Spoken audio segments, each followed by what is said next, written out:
Well, hello again, everyone, and welcome to the latest webcast that we're bringing you from Travel Weekly. And this is a very special one because I am in Barcelona and I'm with Harry Sommer, who is, of course, the Chief Executive and President of NCLH, Norwegian Cruise Line Holdings. And it's a special time for us because we're on board your brand new Norwegian Cruise Line ship, Norwegian Viv.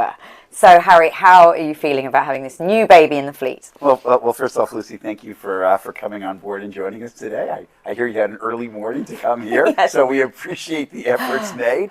This ship is spectacular. You know, we've been looking for this ship delivery for a year now since we took her sister ship, Prima. Yeah. And she's every bit as spectacular as Prima.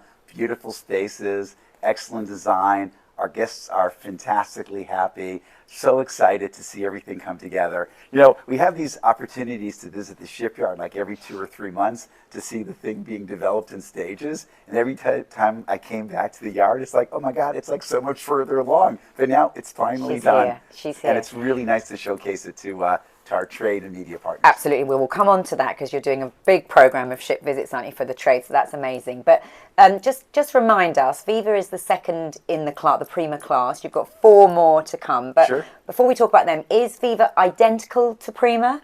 You know, Viva is, I'd say, 95% the same as You always Prima. make little tweaks with each one, we don't make you? little tweaks, but I think if someone came on and toured the ships, they'd be hard-pressed to find differences. We really think we got Prima right. Okay, And we were thrilled to replicate it. All right, so for people who haven't seen either then, just what's your favourite features on board or things that really elevate this class from your previous ships? Sure. So, you know, we've done something a little different here. You know, some of the competition out there, they went bigger and bigger and bigger. There are 5, 6, 8,000 passenger ships out there in the environment.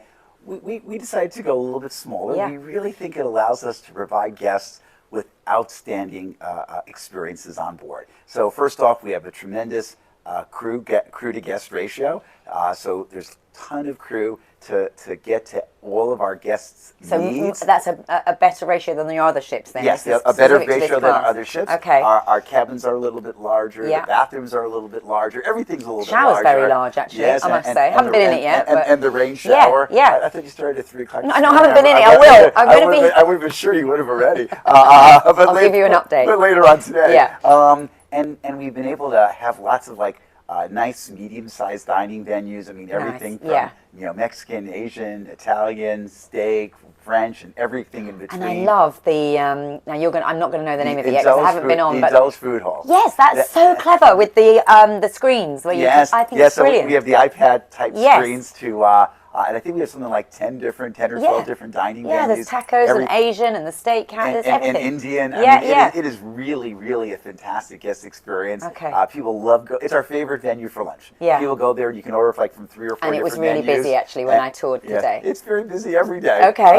But not busy enough that people can't enjoy it. Fine. And then the other favorite thing we have, so that's one of them, Indulge. The other thing is our theater that retracts into a nightclub. Okay. So this is a world first for a cruise ship, at least best I could tell, where we have this 800-seat theater that after the show is done, it takes about 10 minutes for all the seats to retract into the wall, and then the bottom area becomes a nightclub with a huge chandelier that comes down. Wow. And LED Is that where we lighting. find you later tonight? Well, I did do it earlier this week. We had our show Icons, which is on the ship, and afterwards we had like an 80s dance party, and it was super cool. They have like 300-400 guests out there on the dance floor. A little bit past my bedtime, enjoying ourselves. I was there with my wife, so it's okay. Fair enough. All right, fair enough. And just while we're on entertainment, because obviously your NCL is known for its big Broadway shows and all the entertainment, is that on these ships as well? So we have Icons, which I mentioned, which is sort of a 80s, 90s tribute, if you will, mostly around music. And then Sounds we also like my kind of era. I like that. have our Beetlejuice show. Yes, of course, yes. Which we're going to do a quiet preview tomorrow at 3 p.m.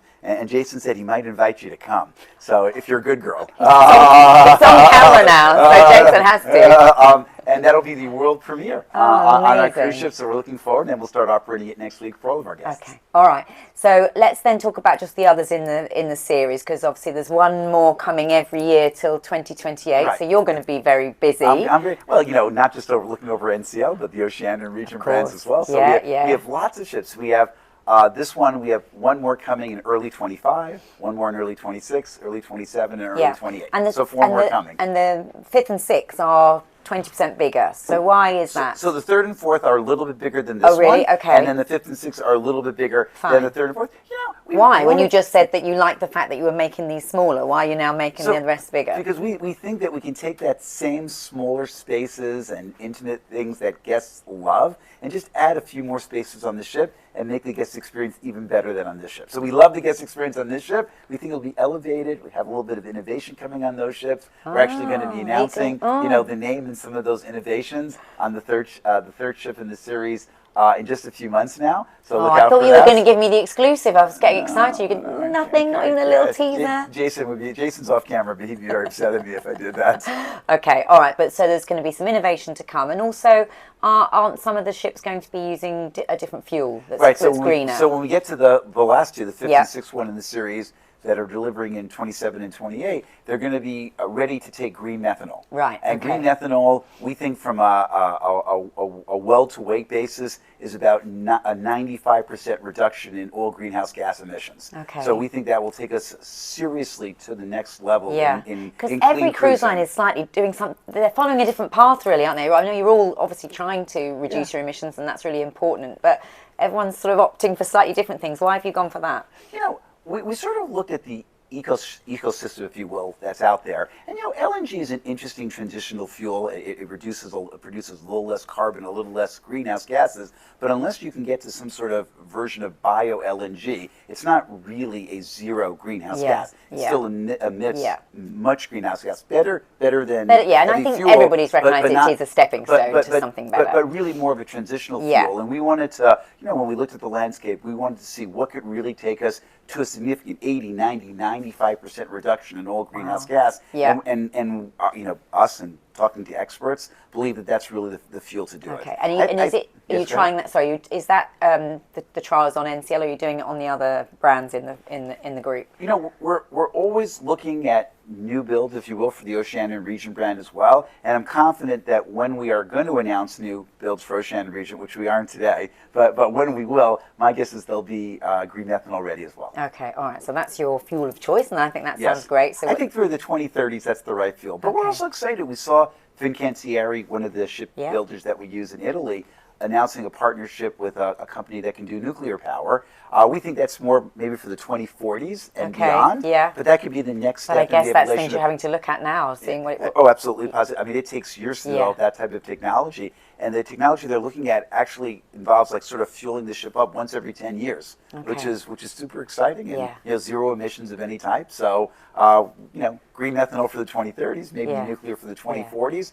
But I think our goal of getting to net zero greenhouse gas emissions by 2050 is certainly achievable as these two new technologies come online. And it's important for you to do it as a big corporation, but do you think your customers care about it as well now? I think our customers increasingly care.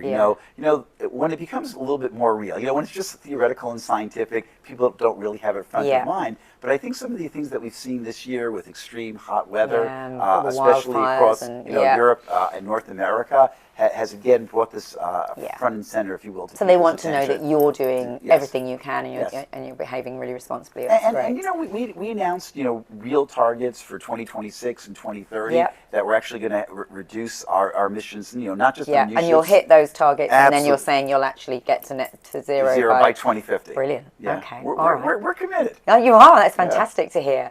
All right, let's talk about sales then, and obviously this ship, and tell me how the response has been and the bookings for this ship particularly, and then perhaps we can talk about the rest of the brand, because I think when your last trading call you talked about how every month between January and June was been a record month for booking volumes, and you were expecting that to be higher still in 2024. So it sounds very positive, but perhaps we can dig down a bit into what people are actually doing, what trends you're seeing. So it's sort of like a two-part question there. All new ships do well. Yeah, because everybody wants to be the first on the new one. Exactly, and this ship is no different. We have some really exciting itineraries where this goes throughout the Med, to lots of different places, and people are super excited. We purposely limit the occupancy on the first two cruises to give crew time to acclimate, if you will, to the kitchens and the service Yeah, and the of whole course. 9 yards. But we sold to those limits, and then from the third cruise forward, we're at 100%. Wow. So these ships are really And selling is that fantastically mainly well. loyal customers who've been sailing with you before and then they want to try the new ship, or are you getting total new to NCL? You know, at the NCL brand, we run anywhere between 40 to 50% past guests. Okay. And this ship is performing in line with the other ships. Right, We're very, very okay. excited. And are Getting a the really other good people mix. coming from other cruise brands, or are they totally new to cruise? Because that's the holy grail, isn't it? Getting new people from land holidays into Sure. cruise. It's interesting. When we look at the environment, I think this year something like 30 million people will cruise. I think about 2 billion people take a hotel vacation. So certainly a huge market out there to get people that take hotel vacations on such a beautiful value. I mean, where else can you come where you have all your meals included, all these different restaurant options that we talked about, all these entertainment options that we talked about, all pretty much included in your ticket price, and you get to see 6 or 7 different beautiful ports. And we've been saying that, though, with all respect, we've been saying that for years, but Well, do you it think the takes time. penny is dropping? Do you think people are realising that there is real value here compared to a land-based holiday? I tell people that the hotel industry has a little bit of a head start on us. Yeah. I was at the I'm not going to pronounce it right, the big Gaudi thing here in Barcelona. Now I'm going to embarrass myself in front of your viewers right now, but that was it. And like they had a picture of the birth of Jesus in a hotel 2,000 years ago. So cruises have been around for about 56 years. The hotel industry for a few, like 20 centuries already plus. So they have a little bit of a head start, but we're catching up. I'm very, very optimistic about the future. Okay, so tell me what kind of thing, are you seeing any particularly different trends? I mean, I don't even want to really say the pandemic, but I just want to see if there's been any difference since we've come out of that, because I know we've moved away from that now, we're moving forward, but are you seeing different trends maybe in terms of durations or destination, or in terms of the booking curve? Are you seeing people booking closer to departure, or I would say generally speaking, people are looking for things, at least from our 3 brands, that are a little bit more involved in destination intensive. They're booking a little further in advance. So we've seen, for the NCL brand as an example, people moving from 7 to 9, 10, 12, and 14-day itineraries. Okay. So slightly longer vacations. Yeah.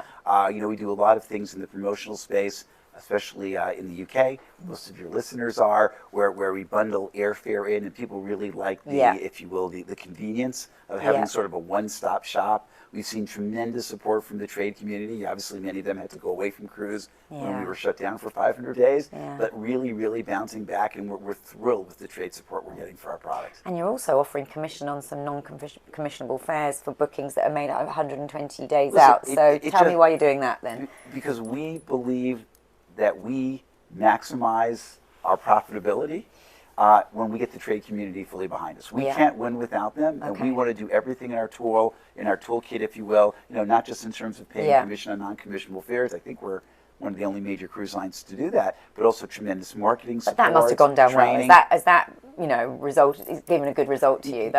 We absolutely saw a significant shift in business in a positive way.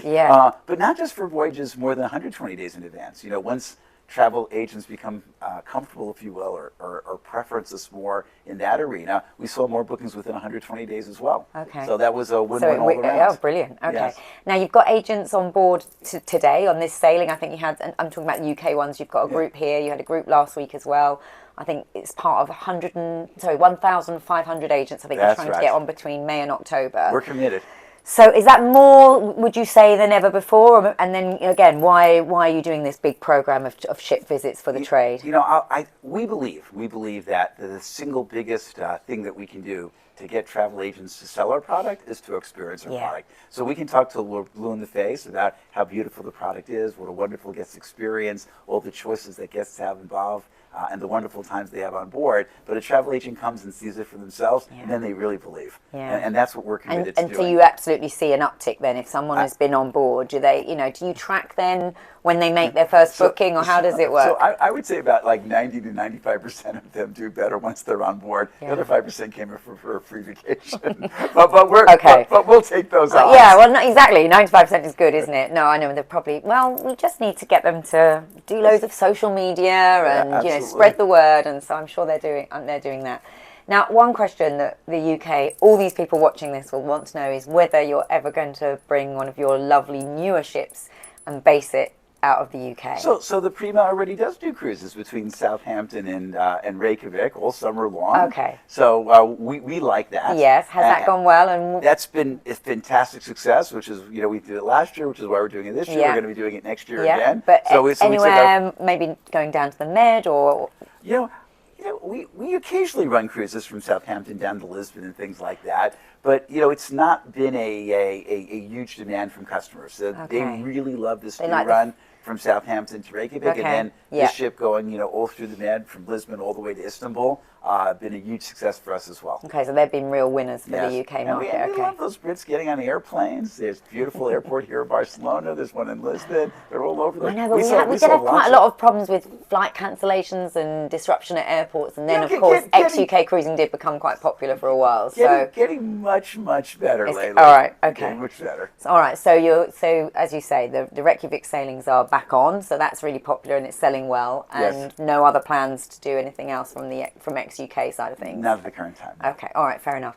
You are going back into Asia, though, for the first time in 3 years. Yes. That's quite exciting. It was about time that they had us back. Our guests love going. Our guests that's one of the places that guests really all over the world love to see. Japan, Thailand, Vietnam. All those places. Or we have a ship that goes down to Australia, New Zealand. That does very well with worldwide sourcing as well. Guests love those destination-intensive itineraries. And really get to go to places that they would be really hard to get to via land vacation. And you're quite late compared to some other cruise lines that went. I know it didn't open up for a while, but I mean, why have you waited till October to do it to go back in? So Oceania Regent did actually operate cruises there last winter as well, between November and March. It was a little challenging because the tour operators started a little bit later, restaffing. So we didn't think that we would get the volume of buses and tour operators to support ships of NCL size. So we went with Oceania Regent, and it was okay. We were doing 500, 600, 700 guests. There was enough tour capacity for that. But I think if we would have bought let's say a jewel class 2,500 passenger ship fleet there, we would have had disappointed guests in that they wouldn't have had the tour experiences that we hold out for our standard. So I don't want to just drop people off at a port and say, hey, you're on your own, because we couldn't involve tours. And we've heard those stories. Even in Oceania Regent, it was challenging getting tour capacity for 600 guests. I can't see how anyone would have done it right with a larger. So we delayed going back with NCL to do it right until we could do it right. Okay, understood. Now, you keep mentioning Oceania Regent, and because we're an NCL ship, I keep forgetting to ask you about the others. Okay. I brought it up 2 or 3 times. You have, and it's good. I know it's important. It's just because I wanted to focus on NCL because we were here today. But obviously, Vista was your newest ship for Oceania. You've got Grandeur for Regent. And I think with this one as well, it's something like a 19% increase in capacity for you across the group this year, which sounds a lot. Is there the demand there to sort of to fill that kind of size increase? Absolutely, positively. I mean, as one of the major cruise lines, we're still one of the smaller ones out there. There's so many unserved, underserved markets that we can go to. We found that as we get new ships in our fleet, especially for Oceania Regent, which has relatively small size fleets, we're able to open up new itineraries around the world, and they just sell fantastically well. We think there's years and years and years ahead. I mean, I remember when people talked about overcapacity 10 years ago, when 20 million people a year were cruising, and now we're at 30 million people a year cruising, and there's no end to this. So actually, are we just not building ships quick enough? Because there was a bit of delay. Obviously, there was a lull, wasn't there, through the pandemic? So I think people probably didn't place orders for a while. I think so too. I think the constraint we have in the industry is not demand; it's supply. There's only maybe 5 or 6 shipyards around the world where you can build relatively large ships. They're all full. They're all building. They're all churning out one ship. And are they full a year. At the price they want to be? Are they getting the yields they need? I mean, because what we don't want is too many and then everyone having to discount. Oh no, we agree with you. It's interesting. One of the changes we've seen coming out of those years, we don't use the COVID word anymore, is there's been a remarkable increase in price discipline. It was something we always espoused and believe in, that we market to fill, not discount to fill. I think we talked about that on the last